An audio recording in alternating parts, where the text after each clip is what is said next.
আজ থেকে অনেক দিন আগেকার কথা। তখন সুন্দরবনের মানুষজন নদীতে মাছ ধরে, জমিতে চাষাবাদ করে বেশ সুখেই দিন কাটাত। আর জঙ্গলের বাঘ তারা নিজেদের এলাকার মধ্যেই থাকত। ওই দেখো, জঙ্গলের ভিতরে বাঘ দুটো কেমন ডাকতে ডাকতে যাচ্ছে। আচ্ছা, ওরা এইদিকে নদীর পাড়ে চলে আসবে না তো? না না, কোনো চিন্তা নেই তোমার। যতক্ষণ আমরা আমাদের এলাকায় রয়েছি ততক্ষণ বাঘ এইদিকে আসবে না। বাঘগুলো ডাকতে ডাকতে দূরে আরও জঙ্গলের ভিতরের দিকে চলে যায়।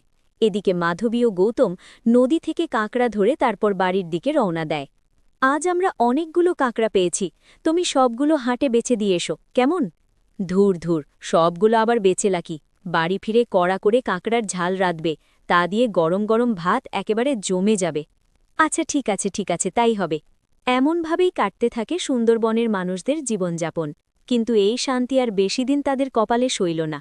একদিন গভীর রাতে যখন চারিদিক নিস্তব্ধ, সবাই ঘুমিয়ে, ঠিক তখন আকাশ থেকে এক উল্কাপিণ্ড এসে সুন্দরবনের জঙ্গলে পড়ে।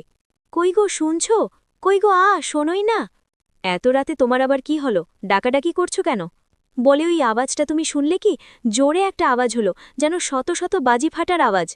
এসব আবার কি বলছো? ও কিছু না, মনে হয় তুমি স্বপ্ন দেখছিলে, ঘুমিয়ে পড়ো। কিন্তু? কোনো কিন্তু না, তুমি ঘুমিয়ে পড়ো দেখি। মাধবী ও গৌতম ঘুমিয়ে পড়ে।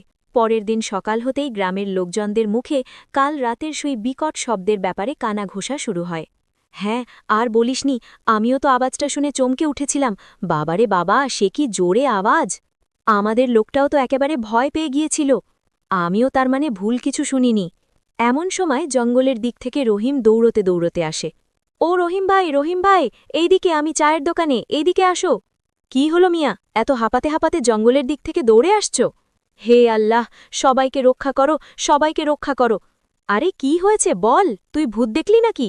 আজ ভোর ভোর আমি গিয়েছিলাম জঙ্গলে মধুর খোঁজে, বাগিরা যে এলাকাটায় থাকে ওই দিকটায়। বলো কি হে, তোমার সাহস তো কম নয়। তারপর আমি দেখি জঙ্গলের ভিতর থেকে ধোঁয়া বেরোচ্ছে। একটু এগিয়ে গিয়ে দেখি একটি গাছে আগুন ধরেছে, আর কিছুটা দূরেই দুটো বাঘ পড়ে রয়েছে, তাদের দেহে কোনো প্রাণ নেই। তারপর কি কি হলো, বলবি তো? আমি দেখলাম ওই কালো গোলকটি থেকে হঠাৎ কালো ধোঁয়ার মতো বেরিয়ে একটি বাঘের শরীরের মধ্যে ঢুকে যায়। তারপরেই ওই বাঘটা কালো হয়ে গেল আর নড়তে শুরু করে। এই অদ্ভুত ভয়ঙ্কর কাণ্ড দেখে আমি দৌড়ে পালিয়ে আসি। বুঝেছি, কাল রাতে যে আওয়াজটা হয়েছিল সেটা ওই উল্কাপিণ্ডের। কিন্তু তুই যেটা বললি সেটা তো অবিশ্বাস্য কাণ্ড। তুই বিশ্বাস করিস আর না করিস, আমি যা দেখেছি তা 100 ভাগ সত্যি। হে আল্লাহ, তুমি সুন্দরবনবাসীদের রক্ষা করো। এরপর ওই অদ্ভুত কালো বাঘটি অন্য এক রয়্যাল বেঙ্গল টাইগারের সাথে যুদ্ধ শুরু করে এবং খুব সহজেই তাকে পরাস্ত করে। কালো বাঘটা বাকি বাঘদের বলে, এবার থেকে তোরা আমার জন্য শিকার করে নিয়ে আসবি, শুধু এই জঙ্গলে নয়, গ্রামে, হাটে, নদীর পাড়ে, যেখানেই শিকার দেখবি ধরে নিয়ে আসবি। কালো বাঘের আদেশে বাকি বাঘেরা গ্রামেগঞ্জে ঢুকে পড়ে। শুরু হয় লাগাম ছাড়া অত্যাচার। স্যার, আমাদের টিম এক কালো বাঘের খোঁজ পেয়েছে, ওটাই নাকি বাকি বাঘেদের সর্দার হয়ে উঠেছে। ভেরি স্ট্রেঞ্জ, সুন্দরবনের বাঘেদের মধ্যে এমন আচরণ দেখা যায় না, কিছু একটা করতেই হবে। স্যার, আমাদের এক্ষুনি গ্রামবাসীদের সতর্ক করা উচিত। ঠিক আছে, চলো। শোনো শোনো, সকল সুন্দরবনবাসী, মন দিয়ে শোনো।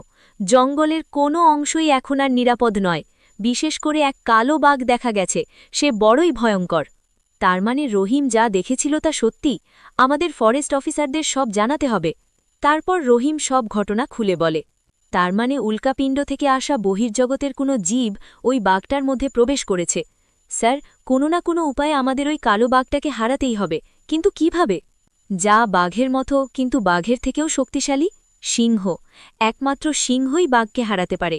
সুন্দরবনে দুটো ট্রেনিংপ্রাপ্ত সিংহ আনা হল। তারা গন্ধ অনুসরণ করে কালো বাঘটির কাছে পৌঁছে যায়। শুরু হয় এক প্রকাণ্ড যুদ্ধ। সিংহটি কালো বাঘটাকে ধরাশায়ী করে। কিন্তু ঠিক তখনই বাঘটার শরীর থেকে কালো ধোঁয়া বেরিয়ে সিংহের মধ্যে প্রবেশ করে। আর তারপরে ওই সিংহটাও কালো দানবের মতো রূপ ধারণ করে। এবার আমি হব এই সুন্দরবনের রাজা। এই জঙ্গলের সব রয়্যাল বেঙ্গল টাইগাররা হবে আমার প্রজা। এবার আমাকে কে হারায় দেখি। আপনি হয়তো জানেন, আপনি যদি আমাদের গবুদের কার্টুন চ্যানেলটি সাবস্ক্রাইব করে আপনার নাম কমেন্টে লেখেন, তাহলে আপনার নাম আমাদের কার্টুন ভিডিওতে দেখানো হয়। হ্যাঁ হ্যাঁ, সবাই জানে, এবার তুই চুপ কর, আমাকে নামগুলো বলতে দে।